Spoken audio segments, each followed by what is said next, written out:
na melo. Tala, ezali ka mwali satati. Nathan. Systématique. Moi mon père, oui.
Sauver Master Perna. Biso docteur yepo na aventure ti.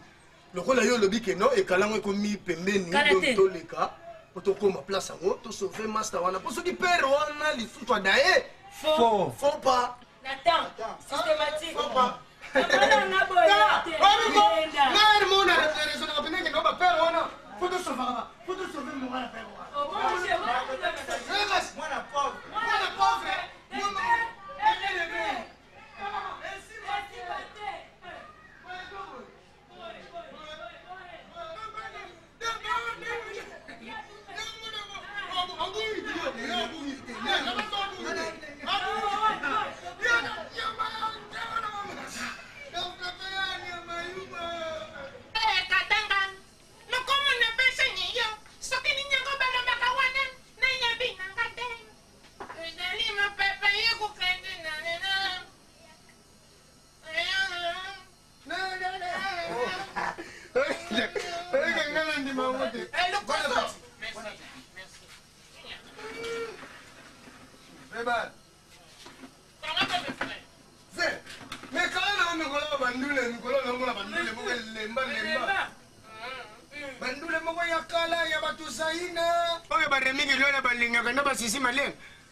Nzambe lo bien le kaya ya sata nazana dule album Abraham nazana ngwa mama inawe nazana ngwa oh verbal en bref hein to ça va nouvelle en bref et le to yeli awa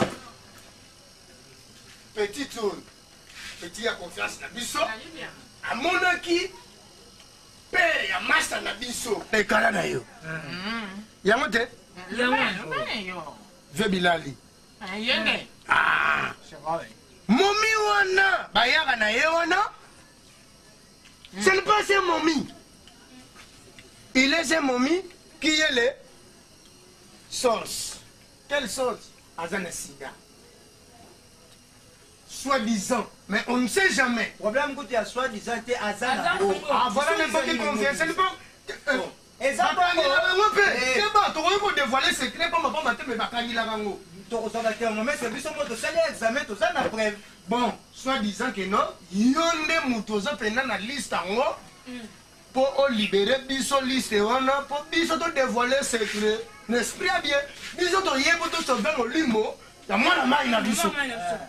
ebana tangu lubingana iyo kashi liste wana nasana ko kasinga kadaka metanga makuboyi namuni ba namuko bazutanga liste wana ngai ne teme sur le tenzo tunanga alzi na kabati yako nini na foto kupingo tangu ne foto kupingo na senkamina ngo nenzo ya kashi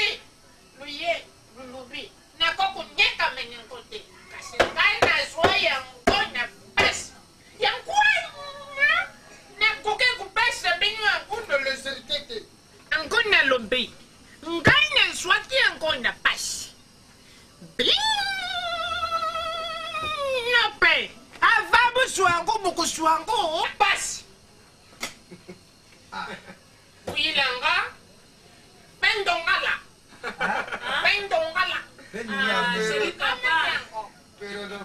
Yo papa. Isa commerce na ngai. Papa yo kanani. Vendo ngala hunde ni mulati. Vendo ngai. Oh mami ndili. No vendo na. Yo papa.